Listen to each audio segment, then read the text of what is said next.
Assalamualaikum warahmatullahi wabarakatuh.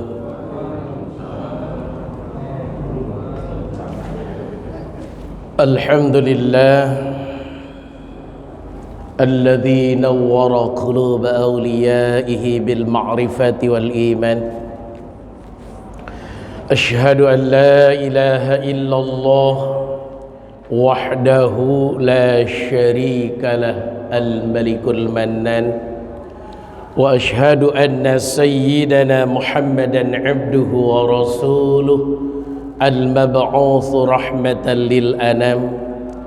Allahumma fasalli wa sallim wa barik wa karrim ala sayyidina Muhammadin wa ala alihi wa ashabihi wa atba'ihi wa ummatihi ulil ilmi wal irfan. Amma ba'du, faqad qala ta'ala fi kitabihil karim wa huwa asdaqul qailin. A'udzu billahi as-sami'il 'alim minasy syaithanir rajim. Bismillahirrahmanirrahim. فبما رحمة من الله لنت لهم ولو كنت فظا غليظ القلب لانفضوا من حولك فاعف عنهم واستغفر لهم وشاورهم في الأمر فإذا عزمت فتوكل على الله إن الله يحب المتوكلين. Wa qala an-nabiy sallallahu alaihi wa alihi wasallam a'dhamun nas hamman al-mu'min yahtammu bi amri dunyahu wa amri akhiratihi. Sadaqallahu al-aliyyul azim, sadaqa rasuluhu an-nabiyyul habibul karim, wa nahnu ala dhalika minasy syahidin wasyakirin walhamdulillahi rabbil alamin. Yang saya hormati, saya muliakan Imam Masjid Baitul Izzah, para asatid, guru-guru saya, pengurus DKM, yang saya hormati para jamaah, ayah bunda rahimakumullah. Bersyukur kita kepada Allah atas seluruh nikmat Allah, yang mana Allah telah memberikan nikmatnya kepada kita semua, sehingga alhamdulillah dengan nikmat Allah lah pada kesempatan Sabtu subuh hari ini kembali lagi kita semua bisa melaksanakan kewajiban kita, yaitu sholat subuh berjamaah, dilanjutkan dengan kewajiban kita menuntut ilmu. Mudah-mudahan amal-amal yang kita lakukan, yaitu sholat subuh berjamaah dan menuntut ilmu, menjadi wasilah Allah curahkan rahmat kepada kita, Allah jauhkan musibah dari kita, dan mudah-mudahan segala hajat dunia akhirat kita Allah kabulkan, dan mudah-mudahan amal-amal ibadah yang kita lakukan ini bisa diteruskan oleh anak cucu kita nanti. Amin ya Allah ya rabbal alamin. Rahmat teriring salam semoga Allah curahkan, semoga Allah limpahkan selalu kepada Nabi kita, Rasul kita, yaitu baginda Rasul Muhammad sallallahu alaihi wasallam. Salatullah salamullah ala taha rasulillah. Salatullah salamullah ala habibillah. Tawassalna bismillah wa bil hadi rasulillah wa kulli mujahidin lillah bi ahlil badri ya Allah. Salatullah salamullah ala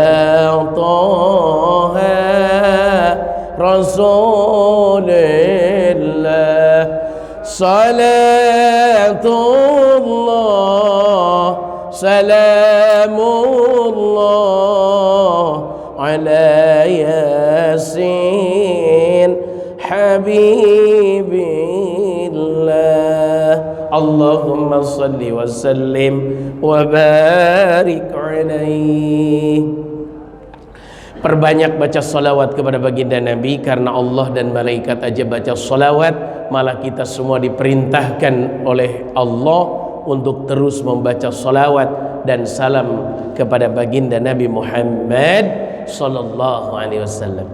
Ayah bunda rahimakumullah, kita lanjutkan kajian kitab Mukhtarul Hadis bagian halaman 24, hadis ke 196. Halaman 24, hadis ke 196. Halaman 24, hadis ke 196. Bismillahirrahmanirrahim.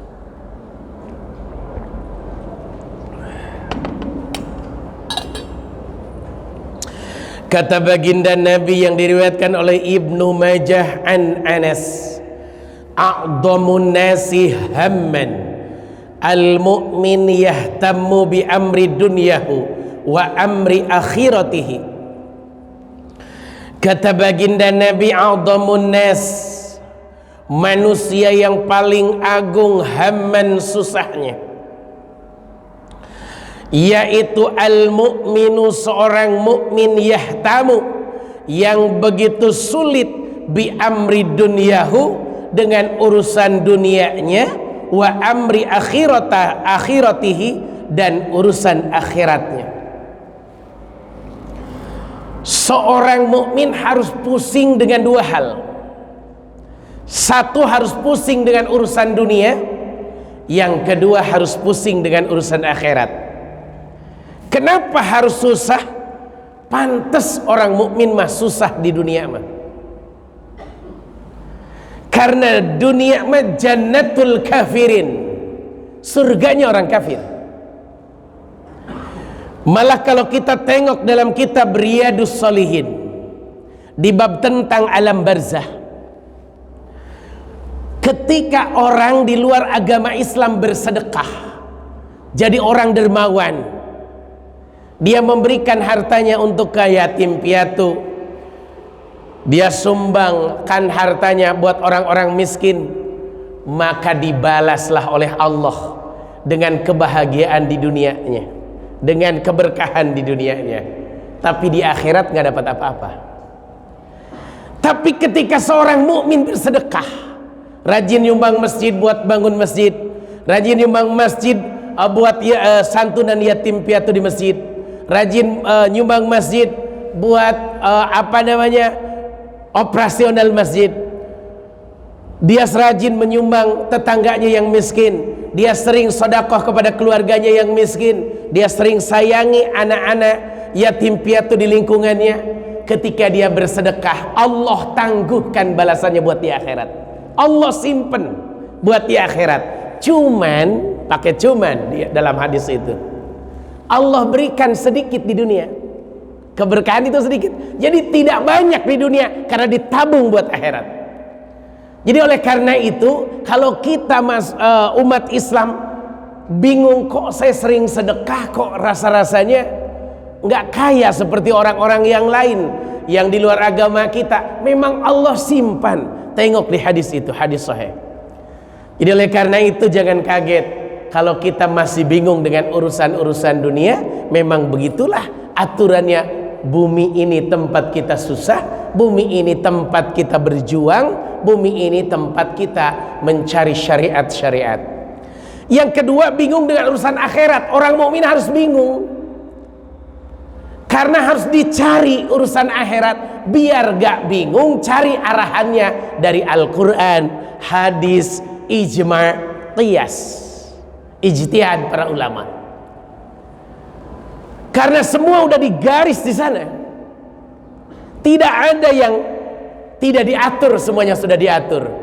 Jadi seorang mukmin harus berpikir, ini yang saya lakukan ini benar apa enggak? Harus bingung. Salat saya ini sudah benar apa enggak? Harus bingung. Harus mikirin itu. Saya makan di sini sudah benar apa enggak? Harus dipikir itu. Saya melakukan ini sudah betul apa enggak? Betul-betul harus sampai begitu di pikiran kita. Sampai apa yang kita ucapkan itu betul-betul harus dipikirkan. Sampai kalau kita buka kitab Nasihatul Ibad halaman 31 bagian bawah, baginda Nabi mengatakan begini dalam kitab Nasihatul Ibad yang disusun oleh Syekh Nawawi Al-Bantani yang dimakamkan di Makkah. Kata baginda Nabi, siapa yang bisa menjaga siapa yang pengen terjaga dari 5 hal, maka lakukan 5 hal. Yang pertama, an-najwa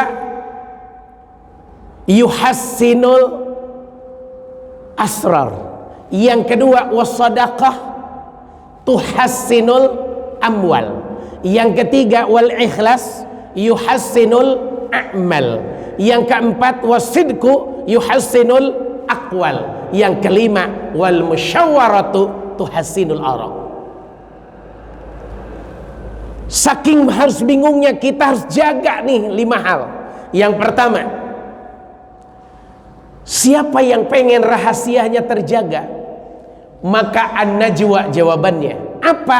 Bermunajat kepada Allah, mengeluh sama Allah, ceritakan dosa-dosa kita. Punten, semua kita pasti punya rahasia, semua kita pasti punya dosa. Ketika kita punya dosa, jangan diceritakan sama orang lain, karena kalau sudah keluar dari mulut kita, terdengar oleh orang lain, itu sudah bukan rahasia lagi. Karena orang itu akan menjaga rahasia kita sekuat tenaga. Ketika dia senang sama kita, sekalinya dia kecewa dengan kita, dibongkar rahasia kita. Maka ungkapkan rahasia itu sama Allah lewat tahajud kita, lewat ba'da tahajud kita, lewat zikir kita, lewat taubat kita, lewat istighfar kita. Begitu indah. Sampai kalau kita selalu ingat dengan ucapan Abu Nawas dalam syairnya ketika beliau bermunajat, ilahi lastu lil firdausi ahla wala aqwa ala naril jahimi fahabli taubata waghfir dhunubi fa innaka ghafirudz dzambil azim. Ya Tuhanku, lastu lil firdausi ahla, aku bukan calon penghuni surga Firdaus. Saya ini bukan seorang orang yang beriman yang sebenar-benarnya, seorang ustadz bukan ustadz yang sebenar-benarnya, pengurus DKM bukan pengurus DKM yang sebenar-benarnya, pengurus RT bukan pengurus RT yang sebenar-benarnya. Semua diungkapkan di hadapan Allah. Bukan calon penghuni surga kami ini, tapi wala aqwa 'alan naril jahim, kami tidak mampu masuk ke dalam neraka jahanam. Saking banyaknya dosa kita. Pengakuan Abu Nawas ini mengingatkan kita. Sekelas Abu Nawas yang ahli ibadah bilang begitu, apalagi kita. Oleh karena itu, fahabli taubat waghfir dzunubi, berikanlah kepadaku untuk diterima taubatku, waghfir dzunubi, dan ampunkanlah seluruh dosa-dosaku. Fa innaka ghafirudz dzambil azim, sesungguhnya engkau zat maha pengampun. Begitu dahsyat, begitu luar biasa. Nah ini satu, jaga rahasia-rahasia kita dengan bermunajat kepada Allah. Yang kedua, siapa yang pengen hartanya terjaga, kata Nabi, sedekahlah. As-sadaqatu tuhassinul amwal. Sedekah menjaga harta. Ketika kita parkir motor, motor kita hilang. Ketika kita ke masjid, sendal kita hilang. Ketika kita sudah ngegembok pintu, sudah kunci pintu, tapi masih kemasukan maling. Jawabannya cuma satu, kita terlalu percaya sama gembok, kita terlalu percaya sama kunci tadi, tapi tidak percaya kepada hadis Nabi, bahwa baginda Nabi sudah janji, as-sadaqatu tadfa'ul bala, sedekah menolak musibah, as-sadaqatu yuhassinul amwal, tuhassinul amwal, sedekah menjaga harta. Jadi kita mohon maaf, sedekah bukan kaya biar kaya, bukan, biar terjaga harta kita di dunia sampai ke akhirat. Di akhirat jangan sampai harta kita jadi siksaan. Di dunia jangan sampai harta kita tidak barokah. Jaga dengan sedekah. Yang sedekah itu lebih untung daripada yang nerima sedekah. Saya ulang kalimahnya, orang yang bersedekah itu lebih untung daripada yang nerima sedekah. Orang nerima sedekah cuma sesuap dua suap, dia makan. Tapi orang yang memberikan sedekah itu begitu aliran pahala, begitu dahsyat. Bapak ngasih sarapan buat orang yang makan habis kuliah subuh dengan sodakoh bapak dari rumah, itu gede pahalanya daripada yang makan habis pengajian. Kenapa? Afdhalus sodakoh antushbi'a kabidan ja'ian. Sodakoh yang paling utama mengenyangkan perut yang lapar. Makanya berebut di masjid-masjid lain itu habis Jumatan nyiapin sarapan, dari rumah ibu-ibu nyiapin masak tuh ya, mereka kumpulkan dana, dari ibu-ibu dikumpulkan dana, dibuatkanlah sedekah buat makanan. Di musola Al-Hijrah itu sampai diundi, Pak. Di masjid ini bapak siapa yang subuh ini, ahad subuh ini siapa, diundi. Subhanallah, sampai diundi, siapa tolong dong saya, kapan jatah saya, sampai berebut. Saking apa? Saking pengen sedekah. Begitu dahsyat. Hampir seluruh masjid yang saya datangin selalu ada sarapan subuh dari jamaah yang berebut. Saking mengharapin subuh itu, saya nyiapkan. Sampai saya satu hari itu hidangannya itu mie ayam. Saya tanya, Pak, ini subuh kali ini mie ayam sarapan, emang mohon maaf lahir batin, emang ada tukang mie ayam buka jam segini? Dia bilang, Pak Ustadz, nih Pak, ini beliau kan punya usaha mie ayam, jadi beliaulah yang jadwalnya minta hari ini, besoknya bubur, besoknya ini, subhanallah tabarakallah. Saking berebut, saking pengen orang bersedekah. Sekali lagi, orang yang bersedekah lebih hebat daripada yang makan sedekah. Oleh karena itu jangan pernah kita ketika sedekah merasa hebat sudah memberikan makan kepada orang, karena aslinya kitalah yang diuntungkan di dunia, apalagi di akhirat. Gak usah ditanya lagi itu ya, di akhirat. Yang ketiga, dalam kitab Nasuhul Ibad itu kata Nabi, siapa yang pengen amalnya terjaga, jawabannya ikhlaslah beramal. Jadilah guru ngaji yang ikhlas, jadilah pengurus DKM yang ikhlas, jadilah jamaah yang ikhlas. Itu ya, ciri orang ikhlas gampang dilihat. Itu ya, jadilah muazin yang ikhlas, jadilah imam masjid yang ikhlas, jadilah RT yang ikhlas, jadilah pemimpin keluarga suami yang ikhlas, jadilah istri yang ikhlas, jadilah anak yang ikhlas. Subhanallah, kalau sudah itu bisa kita lakukan semua ikhlas karena Allah, begitu indah, begitu nikmat, begitu luar biasa. Maka akan terjaga amal kita karena Allah sudah tegaskan, apapun yang kita lakukan, wama umiru illa liya'budullaha mukhlishina lahuddin. Surat Al-Bayyinah, Allah menegaskan itu, tidaklah kita diperintahkan beribadah kepada Allah kecuali ikhlas. Harus ikhlas, salatnya, zakatnya, sedekahnya harus ikhlas. Itu ya, begitu indah, gitu luar biasa. Oleh karena itu sampaikan, repot memang kayak saya nih, pengurus pesantren tuh agak repot. Pak Ustadz, saya transfer buat pembelian Quran, saya belikan Quran. Pak Ustadz, transfer buat santunan yatim, saya berikan ke yatim. Pak Ustadz, transfer buat bangunan pesantren, saya tempelkan jadi cat, jadi granit, jadi keramik. Tapi nggak pernah ada yang transfer Pak Ustadz buat makan Pak Ustadz nih, nggak pernah ada. Makanya betul-betul kita harus jaga betul amanah, karena amal sedekah tidak boleh digunakan tidak sesuai niat orang yang sedekah, harus sesuai dengan niat orang yang sedekah. Begitu indah, begitu luar biasa. Sekali lagi, orang bersedekah itu sulit, orang yang keamanahan sedekah itu lebih sulit daripada orang yang sedekah. Baik, ada Allah yang mengawasin kita, masalahnya auditnya bukan KPK, tapi Allah yang mengaudit langsung melalui malaikat-malaikat. Masya Allah, tabarakallah. Yang ketiga, yang keempat, wasidku yuhassinul aqwal. Siapa yang pengen ucapannya terjaga dari salah, jujurlah.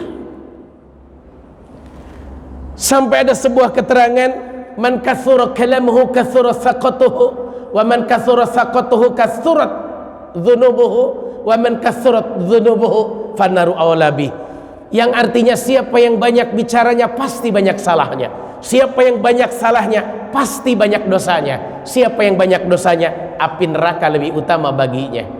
Jadi kalau kita makin banyak bicara, ngerumpi, ngobrol, mohon maaf akan banyak dosanya.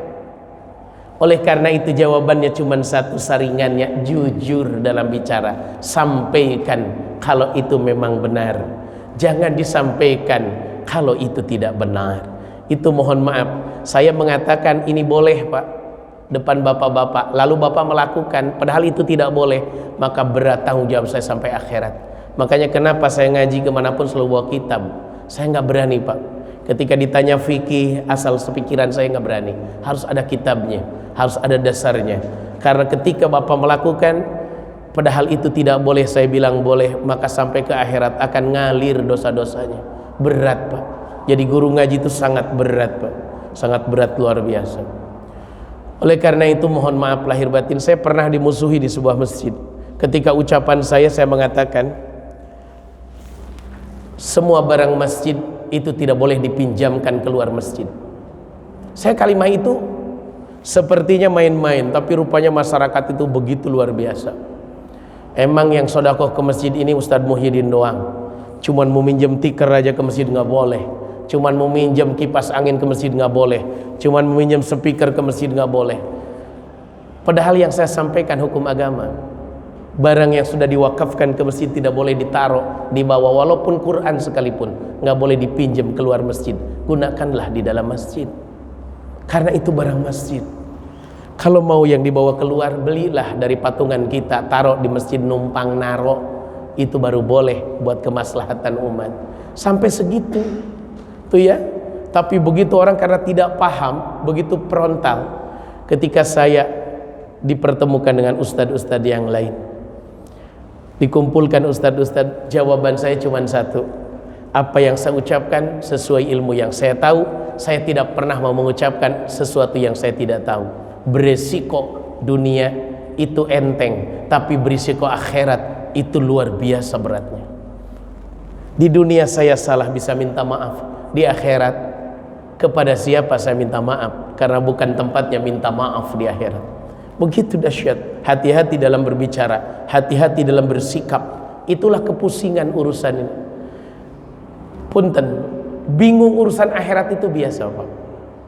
Makanya di nasihat yang kelima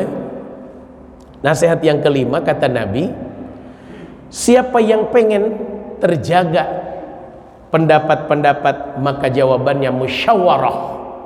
Al-musyawaratu tuhassinul ara. Musyawarah menjaga pendapat-pendapat. Dengan pendapat-pendapat ini, mohon maaf lahir batin, maka akan dapat mufakat. Maka mohon maaf, dalam segala hal bermusyawarahlah, wasyawirhum fil amr fa idza azamta fatawakkal 'ala Allah. Bermusyawarah dalam segala hal, ketika sudah mufakat maka bertawakal sama Allah. Makanya ada komisi fatwa di MUI. Contoh kecil saja tentang SHU koperasi Pak, tentang SHU koperasi. Bapak yakin gak SHU koperasi halal? SHU koperasi simpan pinjam yakin gak halal? Itu kan pusing Pak ngikutin itu. Ketika ulama-ulama mengatakan pinjam, hutang pinjam itu ya, sekarang koperasi kan tidak ada yang mau di-compare ke syariah. Bener gak Ustaz?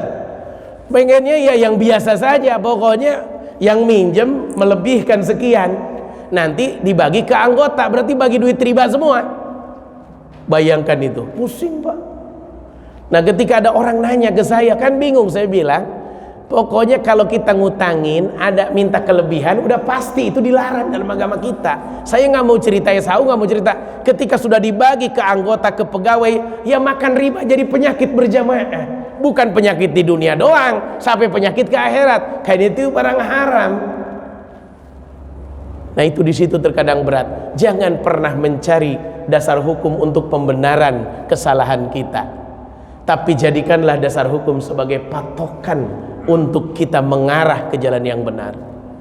Meteran jangan diperpanjang, karena meteran nggak bisa diperpanjang tuh ya, tapi pendekin ukurannya, begitu.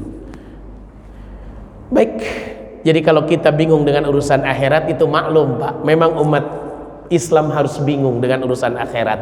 Saya ini di akhirat masuk surga apa neraka ya, itu harus bingung, emang harus bingung kita.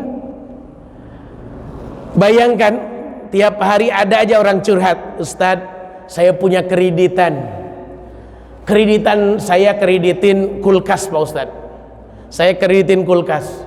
Ternyata kreditan itu macet Pak Ustadz, baru bayar 3 kali dia ngembaliin kulkas. Nah yang saya tanyakan Pak Ustadz, uang yang udah 3 kali saya balikin apa gimana? Saya kan bingung jawabnya, mikir seharian. Kenapa kok bingung? Karena kreditnya aja udah salah. Ini kan bingung masalahnya, jawabnya bagaimana tuh ya. Nah mohon maaf lahir batin. Jadi contoh seperti itu. Makanya mari kita belajar ekonomi syariah lagi, ngundang para pakar dan ahlinya, sehingga apa yang kita lakukan tidak jauh dari ajaran agama Allah. Baik, jadi hadis yang pertama, ayahanda bunda sekalian, kalau kita bingung dengan urusan dunia dan urusan akhirat, pantas orang mukmin memang harus bingung. Karena maaf, dunia bukan surga kita, dan akhirat kita harus persiapkan. Kita harus pikirkan, hari ini saya mau sedekah apa, hari ini saya mau numpuk amal apa, hari ini saya mau melakukan apa tuh ya. Ekonomi saya udah benar apa tidak, syariatnya dan lain sebagainya. Mohon maaf, begitu indah, begitu luar biasa ajaran agama ini. Oleh karena itu jangan pernah berhenti terus mengaji dan mengkaji, maka insya Allah kita akan menemukan solusi dari kebingungan-kebingungan itu. Baik, hadis yang kedua. A'dhamun nas haqqan 'alal mar'ah zawjuha. Bismillahirrahmanirrahim. Manusia yang paling besar haknya kepada seorang perempuan suaminya. Ingat, istri yang paling harus cari ridho, dicari ridhonya adalah suaminya. Jadi apapun kata suami wajib nurut, perintahnya larangannya harus nurut, senangnya harus dicari dari suami, wajib. Karena yang paling besar haknya itu adalah suami. Ketika suami melarang ya nurut, ketika suami nyuruh ya harus nurut. Ini kewajiban yang luar biasa. A'dhamu nas, manusia banyak, teman banyak, atasan banyak, tapi ketika suami melarang jangan dilakukan. Nah ini sangat penting. Nah ini harus disampaikan kepada istri-istri kita, karena sudah banyak perempuan yang berani melawan suaminya. Mau kemana mah?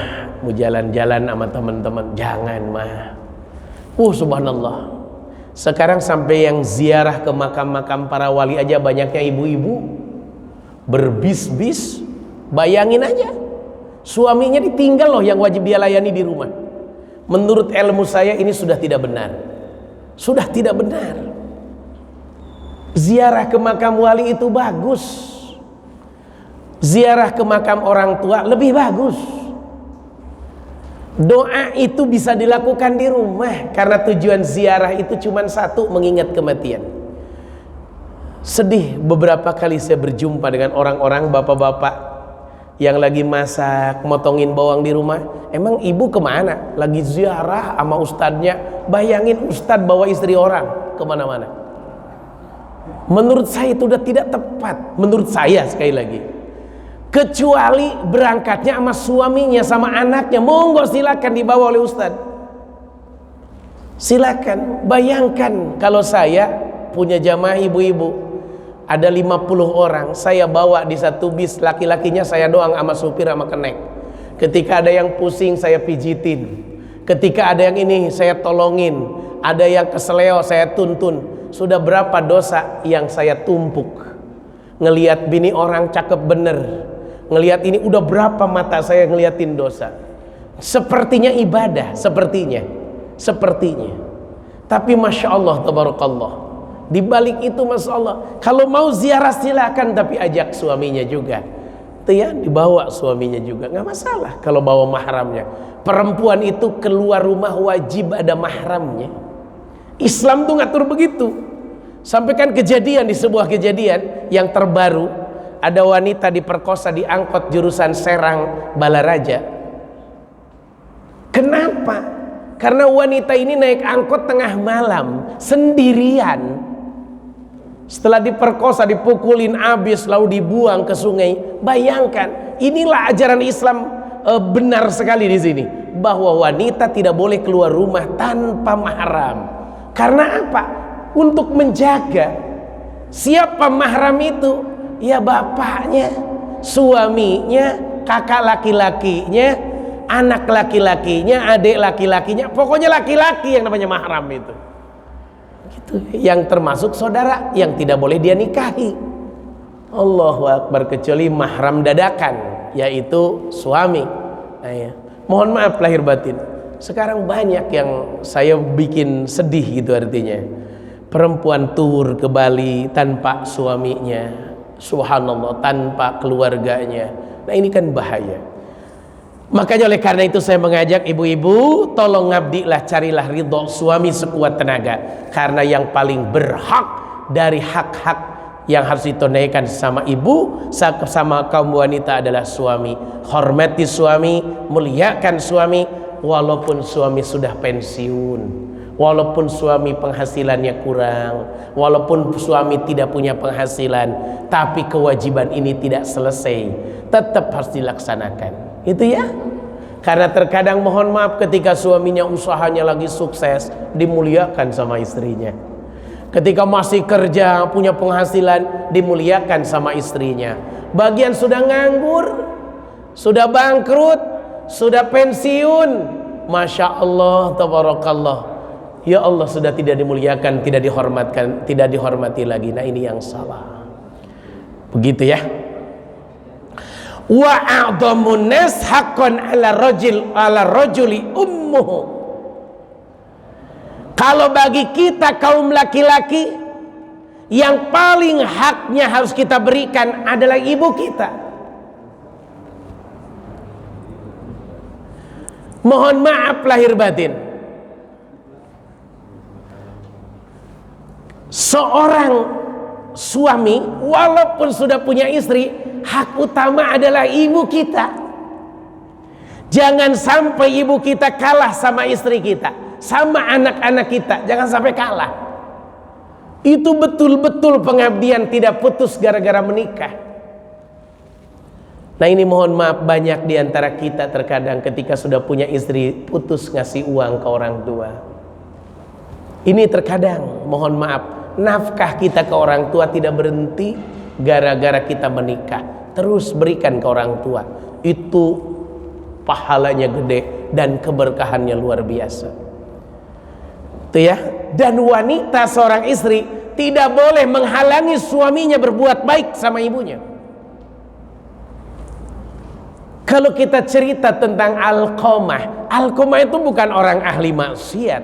Kenapa ketika wafat sulit sekali mengucapkan kalimat syahadat atau kalimat la ilaha illallah? Mohon maaf, kan sepele sebenarnya, sepertinya, tapi hakikatnya sangat besar. Apa? Dia kalah pengabdiannya kepada ibunya, dikalahkan sama sayangnya sama istrinya. Saya mau ngasih ibu tapi takut istri saya marah. Ini hati-hati ada di hati kita, Pak. Saya mau ngasih bapak saya tapi takut istri saya tahu nanti marah. Jangan pernah sampai ada kalimat ini di hati kita. Karena bahaya, karena itu kewajiban yang tidak akan pernah berhenti, harus diselesaikan sama kita. Jangan sampai orang tua kita sudah rentak masih jualan di pinggir jalan, masih mohon maaf lahir batin kuli di rumah orang, apalagi di rumah sendiri kuli itu lebih parah, itu ya, di rumah anaknya itu lebih parah. Tapi biarkan mereka senang ibadah, udah bapak mau ke masjid aja berjamaah, ikut pengajian, beres pengajian sholat syuruk, habis sholat syuruk pulang olahraga, nanti sarapan udah siapkan semua. Itu kewajiban orang tua. Kalau udah tua begitu, dilayani sama anak, dicukupkan sama anak, harusnya begitu. Tapi terkadang Masya Allah, tabarakallah, kita masih melihat ada kakek-kakek jadi tukang parkir, ada kakek-kakek masih jualan garam di pinggir jalan. Ya Allah, sampai mereka mau sholat susah gara-gara ngurusin begituan. Ketika usia sudah tua, nggak ada lagi tempat kecuali masjid kembali untuk mempersiapkan kematian. Jangan biarkan dia ngurusin dunia, kita anaknya yang ngurusin dunianya. Allahu Akbar. Mau kemana Bapak? Mau ke mall, ya udah diantar ya. Tapi nggak lama-lama kita harus sholat berjamaah. Diantar, diawasin, dijaga. Sekarang banyak orang tua hilang. Kenapa? Karena anaknya tidak peduli. Sedangkan pikiran orang tua tuh beda dengan kita. Jalan gang apalagi di perumahan, dia beloknya aja terkadang lupa. Allahu Akbar, tabarakallah. Nah ini yang harus kita ini. Ketika Jumatan kemarin saya khatib, saya menemukan seorang anak perawan nuntun. Saya baru parkir mobil gitu, nuntun bapaknya itu kayak nggak awas, matanya dituntunnya nggak raya sampai ke teras masjid itu. Setelah teras masjid dilihatin lagi sama anaknya, bisa nggak masuk ke dalam itu. Subhanallah, mungkin nggak punya anak laki-laki rupanya beliau, mungkin, saya nggak bertanya. Subhanallah. Nah ini yang model-model gini nih, anak-anak yang model begini, jangan sampai cuman masih perawan, sampai dia punya pasangan pun tolong anaknya dia harus nuntun kakeknya itu, dilanjutkan sama cucu-cucunya. Ya Allah, tabarakallah. Nah ini harus penting sekali. Terkadang ada orang tua yang masih kagok nyuruh anaknya, nah tolong anterin, masih kagok. Biarkan kita sering nyuruh anak kita biar mereka biasa mengabdi kepada orang tuanya. Suruh mereka ngepel, suruh mereka nyuci, suruh mereka dagang, suruh mereka bantuin kita, disuruh. Kenapa? Suruh nyupirin kita. Sengaja biar mereka punya pahala mengabdi kepada kita. Karena itu kewajibannya. Kalau biasa mereka dimanja, tidak pernah disuruh oleh kita, maka satu saat mereka ketika disuruh tidak bisa mengabdi, nambah dosa dia karena ngebangkang. Karena nurut sama orang tua hukumnya wajib, bukan lagi sunnah, tapi wajib. Kamu pulang sekarang, pulang udah, mau diapain lagi? Kalau perlu hutang uang kita harus pulang, gitu. Itu hadis yang kedua. Hadis yang ketiga, a'dhamun nisa, wanita yang paling besar barokah keberkahannya bagi suaminya, aisaruhunna ma'unatan, yaitu wanita yang paling murah ma'unatan, biaya hidupnya. Itu ya, biaya nafkahnya. Wanita yang paling besar keberkahannya, wanita yang gak banyak tuntutannya, nafkahnya enteng. Yang nafkahnya enteng. Bayangkan kalau kita kasih uang 1 juta sebulan, dia teriak, ya ini mah buat berapa hari, pusing kepala kita. Tapi kalau wanita yang baik dikasih 1 juta sebulan, alhamdulillah, mudah-mudahan cukup, mudah-mudahan kalau kurang Allah berikan lagi lewat tangan suami atau lewat tangan orang lain. Begitu wanita yang luar biasa, nggak langsung nolak, nggak langsung menyepelekan. Banyak sekarang bujangan lapuk. Kenapa? Karena bingung untuk memberikan nafkah, karena maaf permohonan dari perempuan begitu dahsyat. Mas kawinnya minta mahal, biaya nikahnya minta mahal. Padahal nikah itu kan nggak pakai biaya, di depan itu gratis. Yang mahal itu kan sewa tenda sama organ tunggal, sama konsumsi, kan itu yang mahal. Kalau nikahnya kan gratis sebenarnya. Yang harus pakai biaya cuma 1, mas kawin, udah nggak ada lagi. Gede ditulis di KUA, nikah di kantor KUA gratis. Itu gede tulisannya, bukan ini dipampang di depan. Yang pakai biaya itu kalau di rumah nikahnya, karena buat ongkos pengurus KUA. Itu betul, biaya di luar kantor. Tapi kalau di kantor tuh gratis. Tapi Masya Allah, ada yang sampai minta 100 juta dari calon suaminya untuk biaya nikah. Akhirnya ngelamun. Nah itu mohon maaf lahir batin, biaya nikahnya segini, gimana kalau udah nikah nanti? Pusing. Makanya di sini dijelaskan dalam hadis riwayat Ahmad dari Siti Aisyah, wanita yang paling berkah, besar keberkahannya buat suami, yang tidak banyak tuntutannya. Dikasih segini diterima, dikasih segitu diterima. Dalam kitab Minhajul Muslim ada bab nafkah. Bab nafkah seorang suami ke istri itu tidak ditentukan rupiahnya berapa, tapi diukur dengan kemampuan suami. Tuh ya. Sekarang saya dengan Pak Haji Bambang tidak bisa disamakan. Nafkah saya ke istri saya, Pak Haji Bambang ke istri Pak Haji Bambang tidak akan sama, karena kemampuannya beda-beda. Tuh ya. Mohon maaf lahir batin, kebutuhannya beda-beda, tapi bagaimana istri bisa meramu kebutuhan itu. Tapi sekali lagi yang paling bagus adalah memberikan nafkah di pagi hari. Sebelum dipinta sama istri, mah pada tahajud, kita habis tahajud berdua, ini buat nafkah hari ini, buat makan kita, makan istri, makan anak-anak. Ini subhanallah tabarakallah, itu berkahnya luar biasa. Kalau kita pagi hari seperti itu, jangan sampai istri sampai merengek-rengek minta nafkah, kita tidak berikan nafkah. Sampai ada di pengadilan orang bercerai, selama masa idah nafkah yang harus diberikan oleh suaminya yang mencerai itu 30 juta sebulan. Bayangkan kalau itu dibebankan ke kita, Masya Allah, udah kaya apa. Tapi mohon maaf, bagi orang kaya itu mah kecil sekali segitu mah. Makanya diukur di pengadilan. Jangan pernah nyamakan kita dengan orang lain, karena tidak akan bisa disamakan. Sampaikan ini ke istri-istri kita, sampaikan ke istri-istri kita, jangan pernah menyamakan kita dengan orang lain, karena tidak akan sama. Ya, oh gitu. Betul-betul nggak main-main, tidak akan sama kemampuan orang. Dan ingat, orang yang banyak uang tidak sebahagia orang yang tidak banyak uang. Maaf, kata orang yang banyak uang pasti yang tidak banyak uang lebih bahagia, karena nggak bingung ngatur uang. Orang yang sedikit uang, yang banyak uang pasti akan bahagia karena gampang ngatur uang.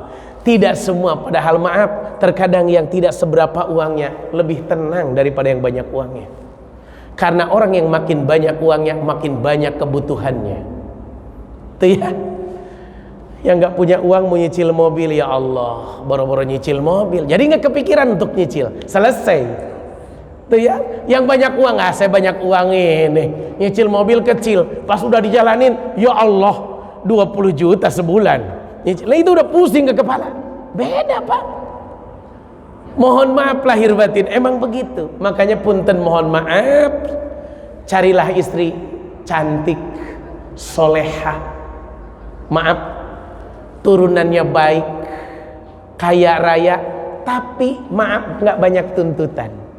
Malah bilang, Mas nggak usah capek-capek, saya udah kaya, udah Mas mau udah banyakin ibadah aja, banyakin doa, banyakin zikir, banyakin di masjid, udah nggak usah capek-capek, udah kalau mau kawin lagi nanti dibiayain.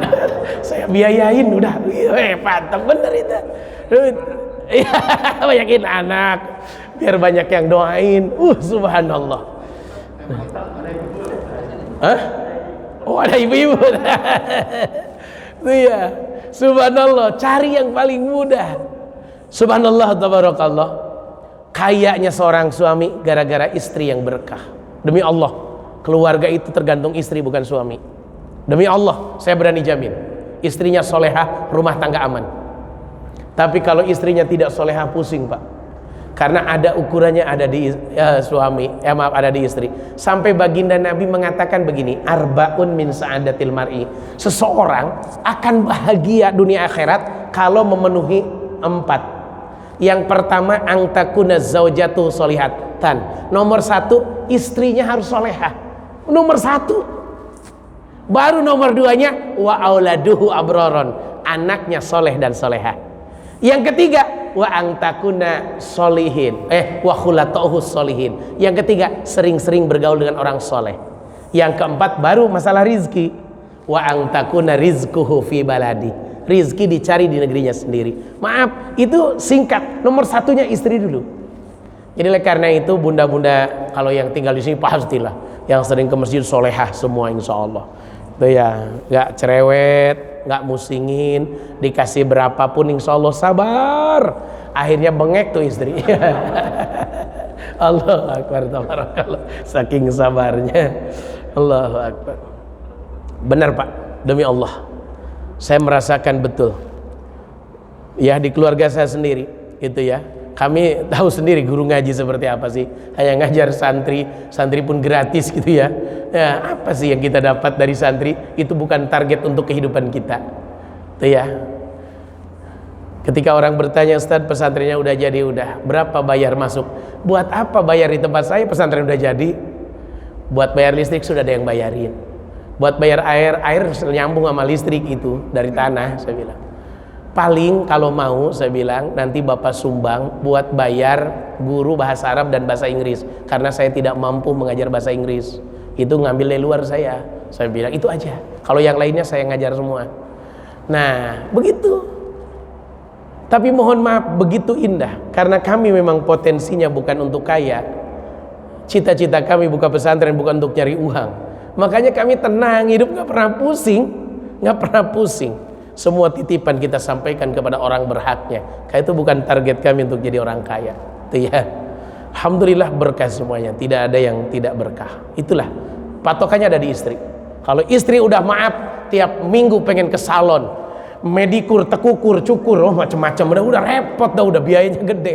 Kalau istri ustad udah alisnya ganti pakai ini, udah pusing, udah ustad kau udah ngejengkang aja, ngejengkang. Pokoknya ustad kalau udah begitu berani ngondang berapa, bayar berapa ke saya, udah pusing kalau udah alisnya begitu. Nanti jadi materi lagi yang dicari sama ustadz. Makanya maaf, patokannya di kita adalah istri kita. Oleh karena itu saya mengajak ibu-ibu, jadilah istri yang paling mudah meminta nafkah kepada suaminya. Cukuplah 500.000 seminggu, ya itu ya, senang ya, senang insya Allah ya. Allahu Akbar, tabarakallah. Udah suruk ya. Baik, karena sudah suruk kan ya, saya cukupkan sekian. Saya nggak buka tanya jawab, saya buru-buru Pak, saya lagi agak kurang sehat sebenarnya nih. Nguburin jenazah kemarin hujan-hujanan, nah itu gara-garanya sepele. Nganterin jenazah ke pemakaman hujan gede, basah gitu. Udah jadinya agak demam sedikit tuh ya. Untung nggak ada batuk, nggak ada flu, untungnya hanya demam sedikit saja. Oleh karena itu Bapak, saya nggak buka kesempatan tanya jawab, silahkan ditanya sendiri, dijawab sendiri sajalah, itu ya.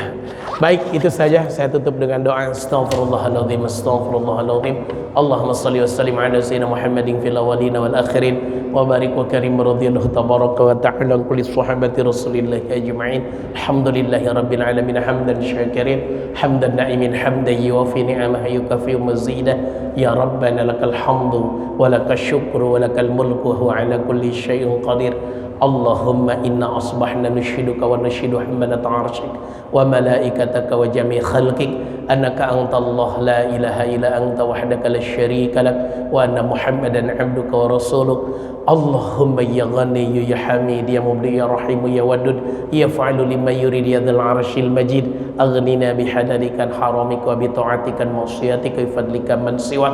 Allahumma barik lana fi Rajab wa Sya'ban wa balighna Ramadan. Allahumma barik lana fi Rajab wa Sya'ban wa balighna Ramadan. Allahumma barik lana fi Rajab wa Sya'ban wa balighna Ramadan waghfir lana dhunubana wa hassil maqasidana ya rabbal alamin. Allahumma inna nas'aluka ridhaka wal jannah wa na'udzubika min sakhatika wan nar.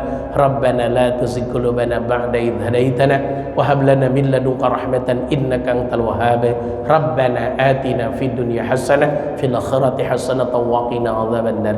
Fallika subhana rabbika rabbil izzati amma yasifun, salamun alal mursalin walhamdulillahi rabbil alamin. Maafkan saya apabila ada ucapan yang tidak berkenan, menyakiti perasaan, mohon maaf, mohon dibukakan pintu maaf. Yang benar dari Allah, yang salahnya kebodohan saya pribadi, saya mohon ampun kepada Allah. Subhanakallahumma wa bihamdika asyhadu an la ilaha illa anta astaghfiruka wa atubu ilaik. Billahi taufiq wal hidayah wal afa minkum. Assalamualaikum warahmatullahi wabarakatuh.